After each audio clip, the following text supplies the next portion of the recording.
तो हेलो मेरे प्यारे दोस्तों, कैसे हैं आप सब। उम्मीद करता हूं आप सब बहुत अच्छे होंगे और आपका हमारे चैनल पर विजिट करने के लिए बहुत बहुत धन्यवाद। और मैं हूं आपका प्यारा दुलारा सनी। आप माने या ना माने, हम ऐसा कहते रहेंगे, ठीक है। अब बात करते हैं टॉपिक की।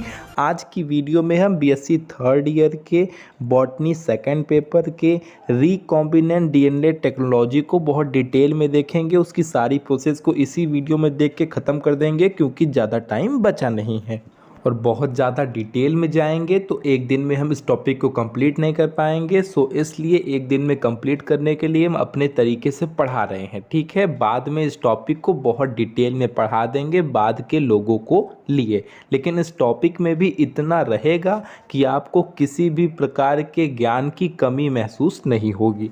तो आइए प्रेम से भगवान का नाम लेते हुए स्टार्ट करते हैं। तो सबसे पहला काम कि बायोटेक्नोलॉजी क्या है। इस वर्ड को ही हम अगर सेपरेट कर दें, इस वर्ड को थोड़ा सा ब्रेक करके पढ़ें तो हमारी आधी वर्ड मीनिंग और आधा प्रोनाउंसिएशन और आधी हिंदी यही क्लियर हो जाएगी। जैसे बायो प्लस टेक्नोलॉजी। बायो मतलब लाइफ, लाइफ मतलब लिविंग ऑर्गेनिज्म, टेक्नोलॉजी मतलब टेक्निक, यानी कि लिविंग ऑर्गेनिज्म और टेक्निक दो वर्ड मिली हमें। यानी कि अगर बहुत सिंपली कहना चाहें तो हम ऐसे कह सकते हैं कि मतलब किसी भी प्रकार की टेक्निक का यूज करके लिविंग ऑर्गेनिज्म या उनके कंपोनेंट के द्वारा कोई ऐसा एक यूजफुल प्रोडक्ट का फॉर्मेशन करना ही बायोटेक्नोलॉजी है, ठीक है। सिंपल सी बात है, किसी भी प्रकार की टेक्निक का यूज करके लिविंग ऑर्गेनिज्म या उनके किसी पार्ट से या उनके किसी कंपोनेंट के द्वारा कोई यूजफुल प्रोडक्ट का फॉर्मेशन करना ही बायोटेक्नोलॉजी है। यही चीज़ आपको समझनी है, आप समझ भी गए होंगे। अब इसी चीज़ को हिंदी में लिखा है, it is the application of science in which we study the use of organism, biological process or systems to manufacture products aim to improve the quality of human life। इसका सिंपल सा ये कहना है कि ये it is the application of science, यानी कि एक साइंस का ही एप्लीकेशन है जिसमें हम स्टडी करते हैं कि किस तरीके से हम ऑर्गेनिजम्स का, बायोलॉजिकल प्रोसेस का या उसके सिस्टम का यूज करके प्रोडक्ट्स की मैन्युफैक्चरिंग करें, ठीक है। और जिसका एम होता है ह्यूमन लाइफ की क्वालिटी को इम्प्रूव करना। यानी कि सिंपली हम वही कह रहे हैं कि ऑर्गेनिज्म या उनके किसी पार्ट से इस तरीके के यूजफुल प्रोडक्ट का फॉर्मेशन करना जो कि इंसानों के लिए बहुत यूजफुल हो, वो आपका बायोटेक्नोलॉजी कहलाता है, ठीक है। इस तरीके से सिंपल सा डेफिनेशन है, मैंने हिंदी में भी लिख दिया, आप पढ़ेंगे आपको समझ में आ जाएगी, ज़्यादा हम इस पर टाइम नहीं दे सकते। बात की जाए बायोटेक्नोलॉजी वर्ड का यूज़, तो सबसे पहले इसका यूज़ किया था कार्ल एर्के ने, वो भी 1917 में किया था। इससे भी कोई हमें खास लेना देना नहीं है। बायोटेक्नोलॉजी दो तरीके की होती है, एक आपकी ट्रेडिशनल बायोटेक्नोलॉजी और एक आपकी मॉडर्न बायोटेक्नोलॉजी। ट्रेडिशनल का मतलब क्या हो जाएगा, जिस तरीके से हम पहले कीडवन की प्रोसेस द्वारा यानी कि फर्मेंटेशन की प्रोसेस के द्वारा हम शराब का फॉर्मेशन करते थे, डबल रोटी केक मतलब आपका ब्रेड बनाते थे, मतलब कोई चीज़ को हम जो सड़ा गला के करते थे उस चीज़ का फॉर्मेशन करते थे, वो सब क्या थी, वो सब आपकी ट्रेडिशनल करके आपकी बायोटेक्नोलॉजी थी। जैसे आपका दही का बनाना, उसमें भी क्या करते हैं, बैक्टीरिया, हम जरा सा जोरन जो डालते हैं वो क्या करते हैं, उसमें बैक्टीरिया होते हैं और वही बैक्टीरिया जाकर फैल कर वो पूरी दही जमा देते हैं। जिस भी पार्ट में हम, जिस भी दूध में वो हल्का सा जोरन डालते हैं, ये सब क्या है, ये सब आपके ट्रेडिशनल बायोटेक्नोलॉजी के एग्जाम्पल हैं। मॉडर्न बायोटेक्नोलॉजी की बात की जाए तो आज की जो जितने भी प्रकार की चीज़ें हो रही हैं, जो अलग अलग प्रकार की जो डिजीज़ रेजिस्टेंस वाले प्लांट को मतलब डेवलप किया जा रहा है, जो बहुत सारी वैक्सीन डेवलप की जा रही है, बहुत सारे जो आपको पता होगा ये जो इंसुलिन वाले जो पार्ट है, ये सब आपके बायोटेक्नोलॉजी के ही वजह से आज इतनी सारी आसानी हो पाई है। ये सब आपके मॉडर्न बायोटेक्नोलॉजी के ही एग्जाम्पल्स हैं। और बात की जाए इसके एप्लीकेशन की, तो आपको भी पता है कि बायोटेक्नोलॉजी का यूज हर जगह हो रहा है, हर जगह इसका प्रयोग हो रहा है। बहुत ही ऐसा बहुत लिमिटेड क्षेत्र होगा जहाँ पे इसका प्रयोग नहीं होता होगा, चाहे वो फूड प्रोसेसिंग में हो, चाहे वो एनिमल हस्बेंड्री में हो, चाहे वो मेडिकल फील्ड में हो, चाहे वो इंडस्ट्रियल फील्ड में हो, हर फील्ड में इसका यूज होता है, ठीक है। मान लीजिए हम अगर एग्रीकल्चर के फील्ड में इसका यूज करते हैं तब वो ग्रीन बायोटेक्नोलॉजी कहलाती है। जब हम दूध के क्षेत्र में यानी कि मिल्क के फील्ड में इसका यूज करते हैं तब वो वाइट बायोटेक्नोलॉजी कहलाती है। जब हम इसे चिकित्सा के यानी कि मेडिसिन के क्षेत्र में इसका यूज करते हैं तब वो रेड बायोटेक्नोलॉजी कहलाती है। और जब हम वाटर के क्षेत्र में यानी कि मतलब कि वाटर के फील्ड में हम इसका यूज़ करते हैं तब वो ब्लू बायोटेक्नोलॉजी कहलाती है। ठीक है, इस तरीके से हमें पता है कि हर एक फील्ड में हम इसका यूज़ करते हैं। मैं डाल दूंगा, आप देख लीजिएगा। ठीक है, अब यहीं पर बात ख़त्म करते हैं। अब हम बात करते हैं RDT की, यानी कि रिकॉम्बिनेंट DNA टेक्नोलॉजी। इसी को ही जेनेटिक इंजीनियरिंग के भी नाम से जानते हैं। आप यहीं पर जान लीजिए कि RDT अचानक से कहाँ से आ गया। तो ये भी क्या है, ये भी आपका बायोटेक्नोलॉजी का ही एक पार्ट है, उसी की एक शाखा है। तो आइए अब बात करते हैं RDT की। देखिए फिर से वही डायलॉग, वही लाइन कि बहुत कुछ तो आप इसके नाम से ही जान सकते हैं, जैसे रिकॉम्बिनेंट DNA टेक्नोलॉजी। ठीक है, दो वर्ड पकड़िए। पहले री का मतलब क्या होता है, हम जैसे कहते हैं फ़ोन को रीस्टार्ट कर दीजिए, मतलब रीस्टार्ट का मतलब क्या, उसे फिर से स्टार्ट कर दीजिए, यानी कि पुनः स्टार्ट कर दीजिए। तो री का मतलब क्या हो गया, फिर से या पुनः या कह लीजिए दोबारा। ठीक, ये वर्ड हो गया। कॉम्बिनेंट का मतलब होता है कंबाइन। ठीक है, कंबाइन करना यानी कि उसको जोड़ना। ठीक है, तो मतलब क्या हो गया कि फिर से जोड़ना, किसको, DNA को, यानी कि फिर से अगर हम DNA को जोड़ रहे हैं, फिर से उसे कंबाइन कर रहे हैं, तो वही क्या कहलाती है, आपकी रिकॉम्बिनेंट DNA टेक्नोलॉजी। या ऐसे भी कह सकते हैं कि किसी जीन को जोड़कर हम न्यू DNA का फॉर्मेशन कर रहे हैं, तो जो न्यू DNA बन रहा है वो क्या हुआ है, वो रिकम्बाइन हुआ है, फिर से बना है। तो फिर से क्या बना है, तो वही जो फिर से बन के तैयार हुआ है, जो ये DNA तैयार हुआ है, इसी DNA को कहते हैं रिकॉम्बिनेंट DNA, यानी कि फिर से बना हुआ DNA। क्या हुआ, नहीं समझ में, चिंता मत करिए, आएगा। बस प्रोसेस को ध्यान से समझिएगा। पहले हम इसकी डेफिनेशन बाद में, पहले आप इसको एक एग्जाम्पल के थ्रू समझिए। एक बार ये एग्जाम्पल समझ लिया, प्रोसेस कुछ है ही नहीं, घंटा नहीं कुछ प्रोसेस है। प्रोसेस मतलब कुछ नहीं। आपने अगर इस चीज़ को अच्छे से समझ लिया, सारी प्रोसेस, सारा RDT आपके लिए बिल्कुल जीरो हो जाएगा। आपको बिल्कुल भी मेहनत नहीं लगेगी, बस इस चीज़ को ध्यान से समझिएगा। आइए स्टार्ट करते हैं कि ये जो रिकॉम्बिनेंट DNA टेक्नोलॉजी है, उसकी प्रोसेस क्या है, वो किस तरीके से होता है, वही चीज़ आप समझ लीजिए। प्रोसेस समझ लेंगे, उसकी क्रियाविधि को जान जाएंगे, बाकी सब कुछ आप जान जाएंगे। डेफिनेशन पढ़ रहे हैं, ध्यान से समझिएगा, इसके बाद हम आपको एग्जाम्पल से समझाएंगे। देखिए, रिकॉम्बिनेंट DNA टेक्नोलॉजी, जिसे शॉर्ट में RDT कहते हैं, आगे से मैं यही कहूँगा। ठीक है, तो recombinant DNA technology is the procedure in which a segment of DNA from one organism is removed and is made to combine with DNA from some other organism of the same or different species. The recombinant DNA is called heterologous DNA and such a gene as a chimeric gene.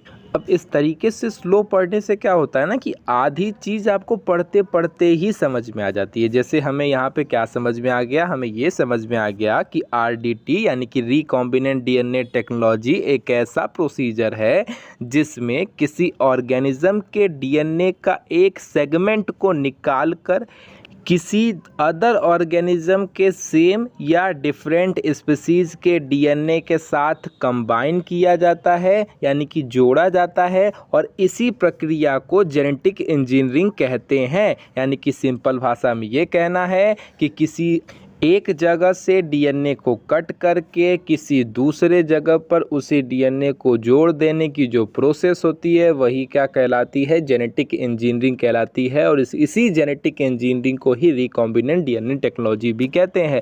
यानी कि और भी simple भाषा में क्या कर सकते हैं कि अगर आप DNA के साथ दो DNA लिए और उस DNA के साथ आप किसी भी प्रकार की छेड़खानी कर रहे हैं, उसके साथ आप मजाक कर रहे हैं, यहाँ का वहाँ कर रहे हैं और वहाँ का यहाँ कर रहे हैं, तो ये क्या कहलाएगी, ये आपकी RDT या जेनेटिक इंजीनियरिंग कहलाएगी।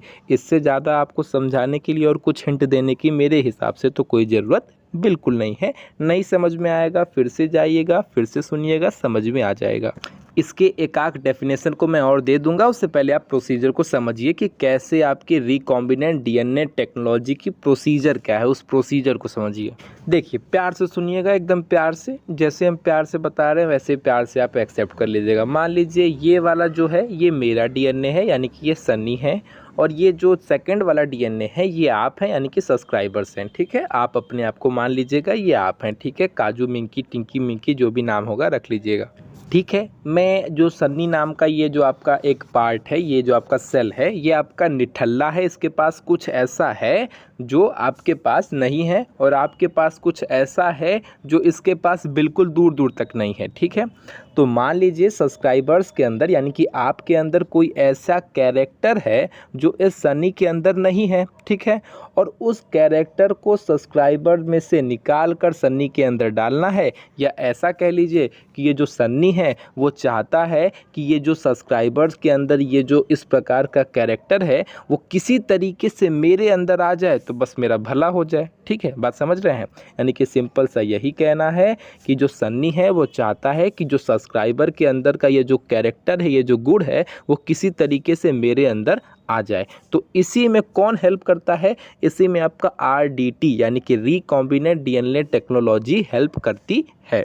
अब आपको भी पता है कि अगर किसी प्रकार का कोई कैरेक्टर है तो वो कहाँ पे होता है? वो जीन के ऊपर होता है। जीन क्या है? वो DNA का ही एक छोटा सा पार्ट है। ठीक है, DNA क्या होता है? वो न्यूक्लिक एसिड का पार्ट है। न्यूक्लिक एसिड आपका न्यूक्लियस के अंदर होता है, और जो आपका न्यूक्लियस है वो आपके सेल के अंदर होता है। सिंपल सी बात है, यही पूरी प्रोसेस है। ठीक है, तो आपको भी पता है कि किसी एक पर्टिकुलर कैरेक्टर के लिए कौन रिस्पॉन्सिबल होता है? आपका DNA के अंदर जो एक स्पेसिफिक जीन होता है, एक स्पेशल जीन होता है जो उस कैरेक्टर के लिए रिस्पॉन्सिबल होता है। ठीक है, तो अगर मैं उस यानी कि आप में से यानी कि सब्सक्राइबर्स में से उस पर्टिकुलर जीन को कट करके किसी तरीके से सन्नी के अंदर ट्रांसफ़र कर दूं तो क्या होगा? सिंपल सी बात है, वो कैरेक्टर वहाँ से निकल कर मेरे अंदर आ जाएगा। सिंपल सी बात है।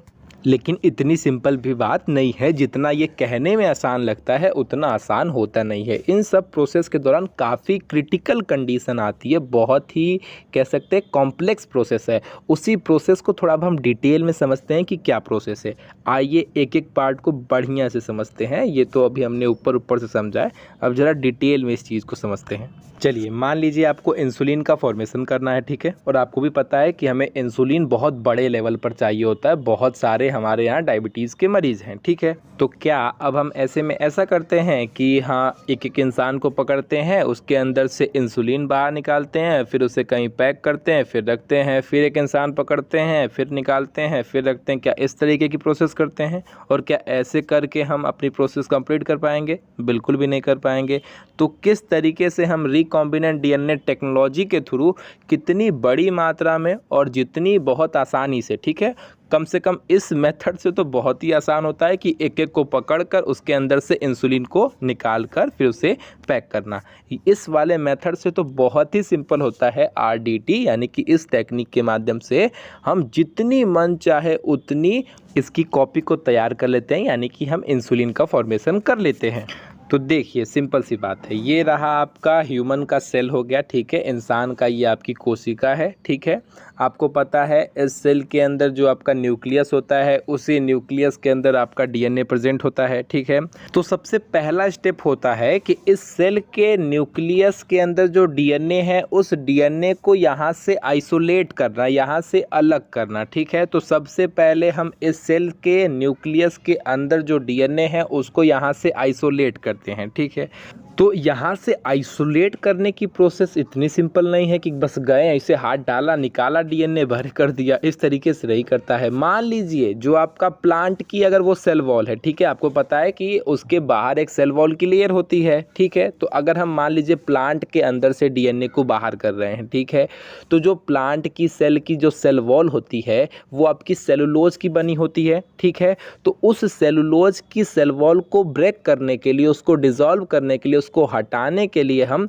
सेलुलेज नाम के एंजाइम का यूज करते हैं। ठीक है, उस एंजाइम का यूज करने से क्या होता है, उसकी सेल वॉल हट जाती है, फिर हम आसानी से उसमें से DNA को बाहर कर लेते हैं। ठीक है, अगर वो मान लीजिए वो आपकी प्लांट की सेल वॉल ना हो के, मतलब प्लांट का ना हो के अगर बात करें वो फंगी हो यानी कि फंजाई हो, तो अगर उसकी सेल वॉल होती है तो वो आपको पता है वो काइटिन की बनी होती है। तो जब वो काइटिन की बनी होती है तो उसके लिए काइटिनेज नाम के एंजाइम का यूज किया जाता है, उसकी सेल वॉल को डिसॉल्व करने के लिए, उसकी सेल वॉल को गलाने के लिए, ताकि जब उसकी सेल वॉल गल जाए तो हम वहाँ से डीएनए को एक्सट्रैक्ट कर सकें, वहाँ से डीएनए को बाहर कर सकें।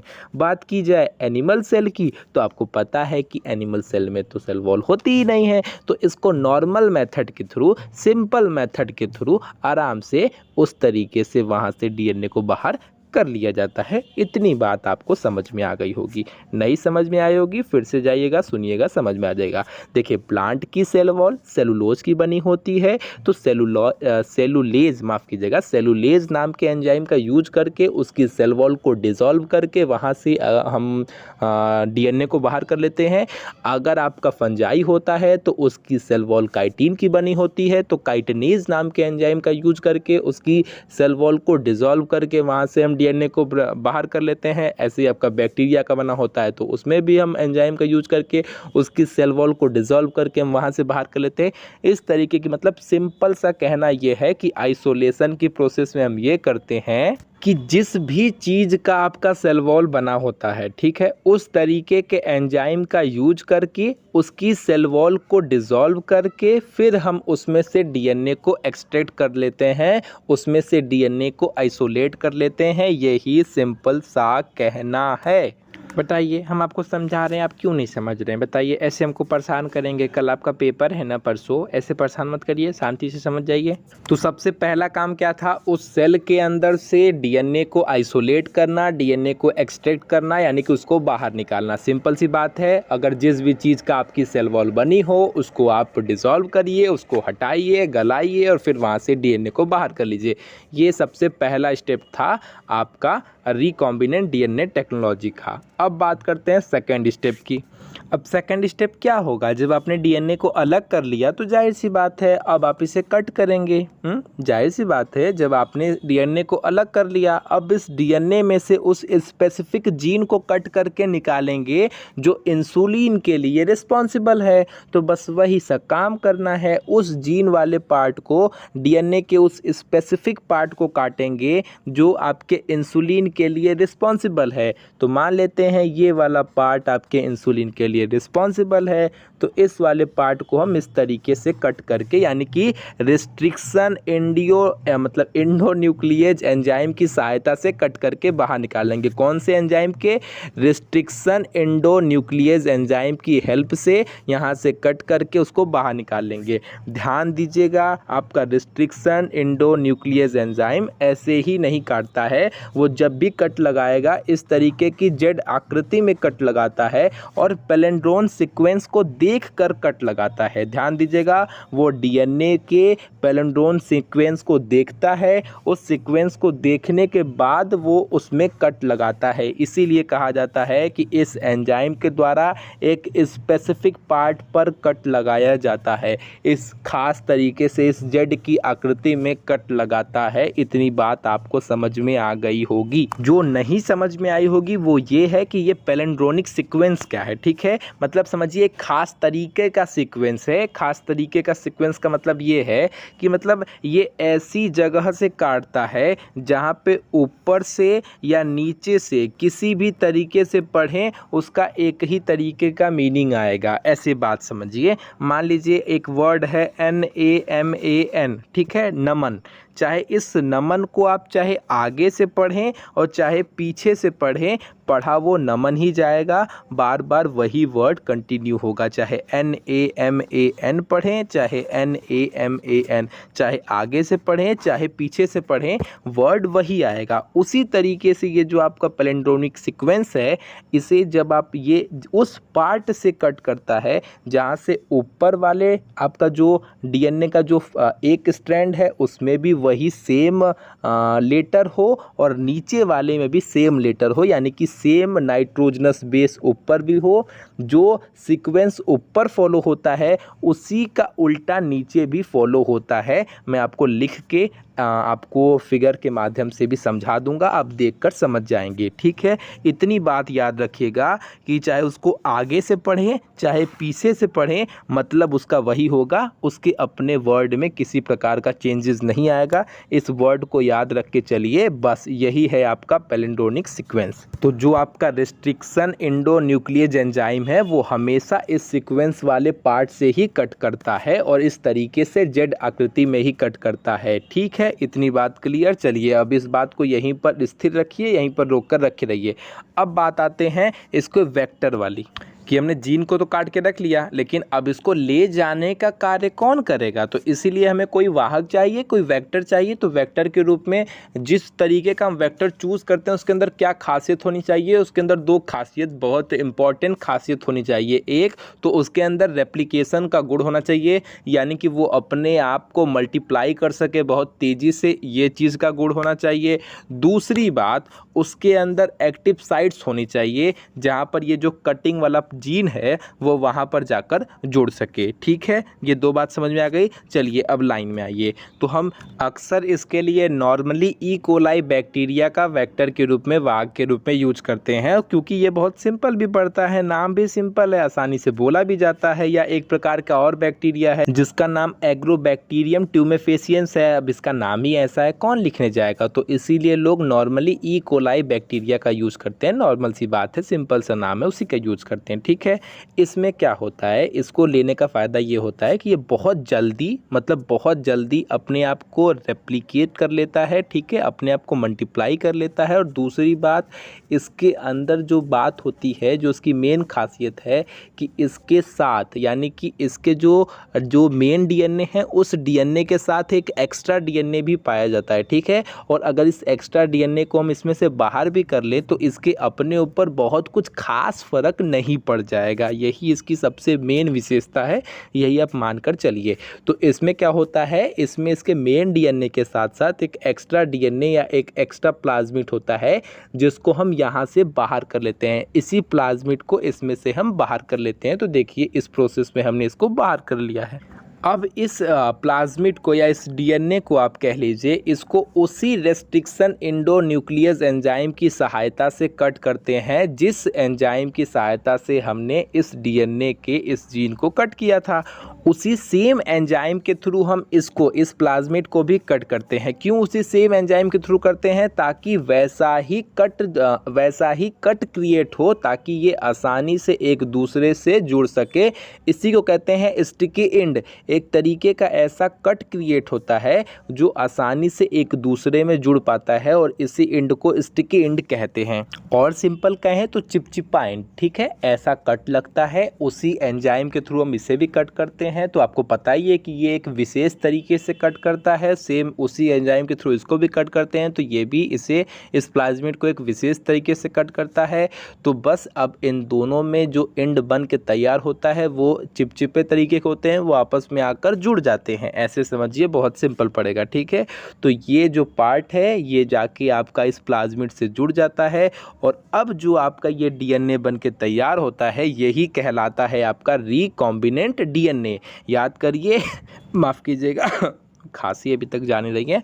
यही जो पार्ट जब कंबाइन होता है, तो ये जो कंबाइन होके अब जो आपका ये डीएनए बनकर तैयार हुआ, यही आपका रिकॉम्बिनेंट डीएनए है। ठीक है, रिकॉम्बिनेंट डीएनए यानी कि फिर से बना हुआ डीएनए।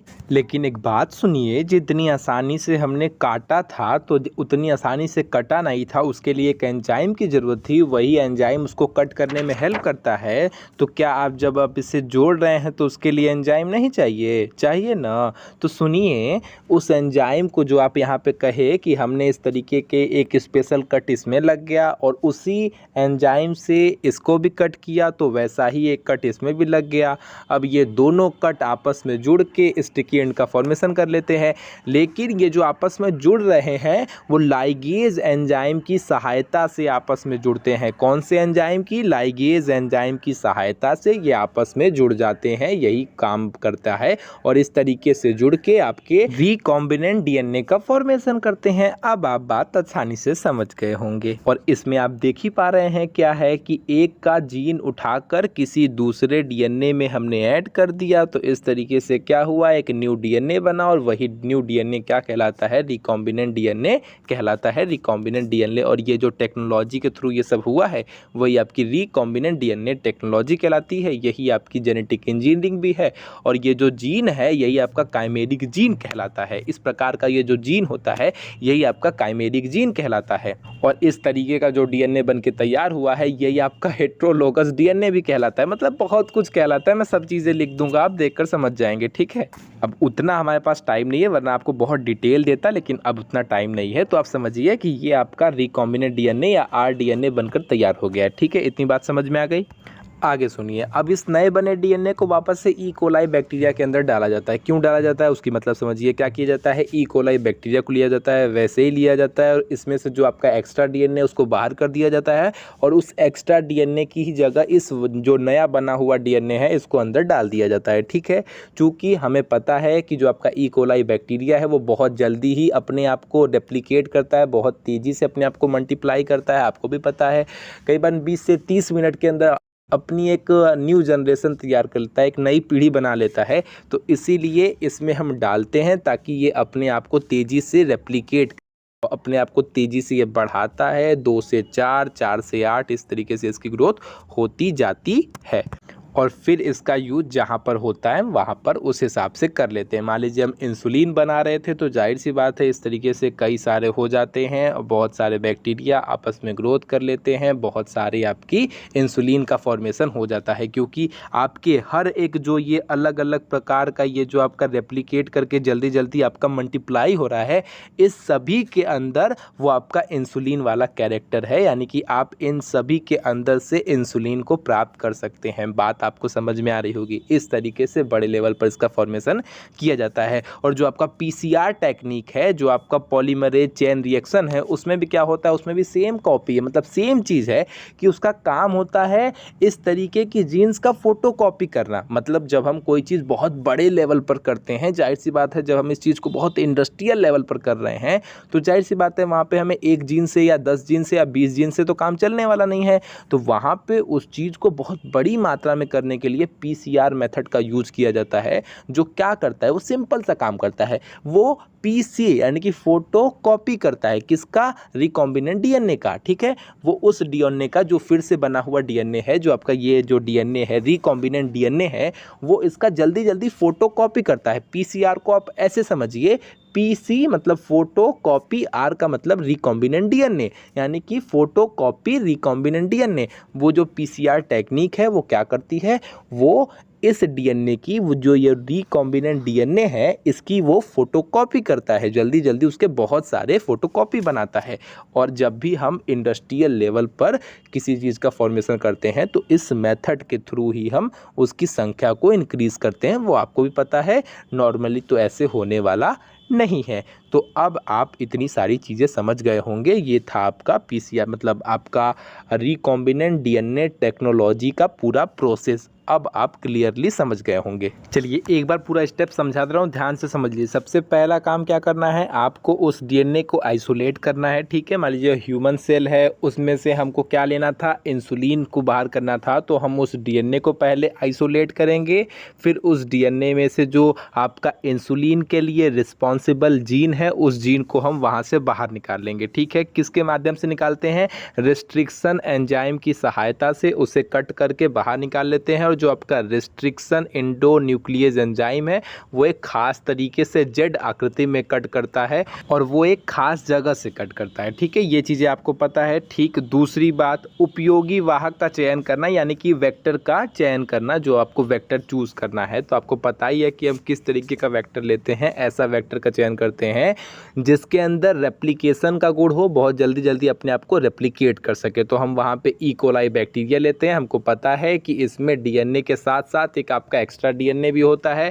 या एक एक्स्ट्रा प्लाज्मिड भी होता है। फिर अब इस प्लाज्मिड को यहाँ से बाहर कर लिया जाता है और अब इस प्लाज्मिड को या इस डीएनए को भी उसी एंजाइम की सहायता से काटा जाता है जिस एंजाइम की सहायता से इस वाले डीएनए को काटा गया था। तो उसी रिस्ट्रिक्शन एंडोन्यूक्लिएज एंजाइम की सहायता से भी इसको भी कट कर लिया जाता है।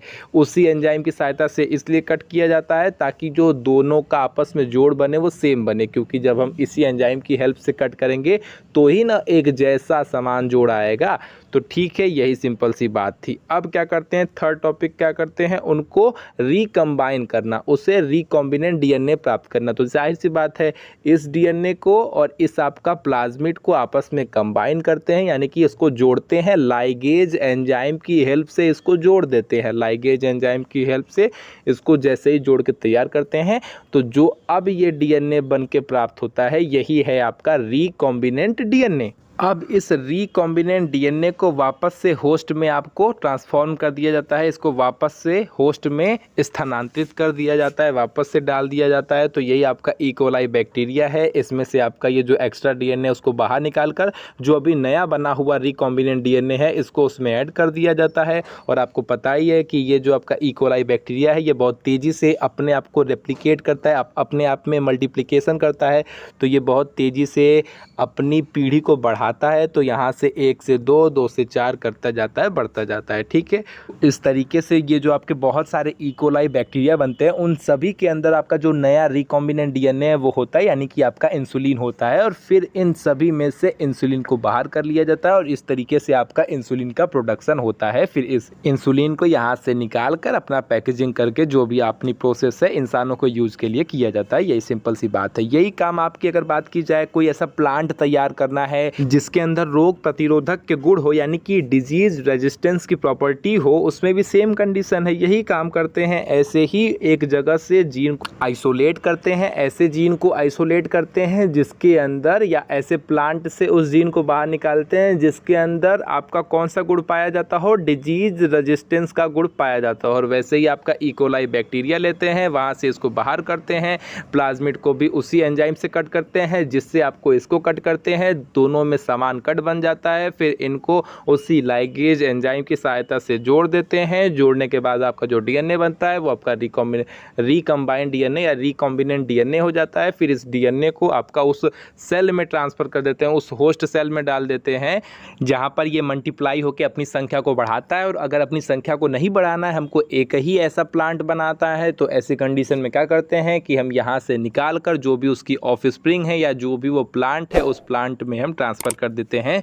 इस जीन को हम, इस रिकॉम्बिनेंट डीएनए को हम उसके अंदर ट्रांसफ़र कर देते हैं। इस तरीके से उस प्लांट के अंदर भी डिजीज़ रेजिस्टेंस का कैरेक्टर आ जाता है, वो गुण उसके अंदर भी आ जाता है। इस तरीके से आपका वो प्लांट भी आपका डिजीज़ रेजिस्टेंट प्लांट हो जाता है।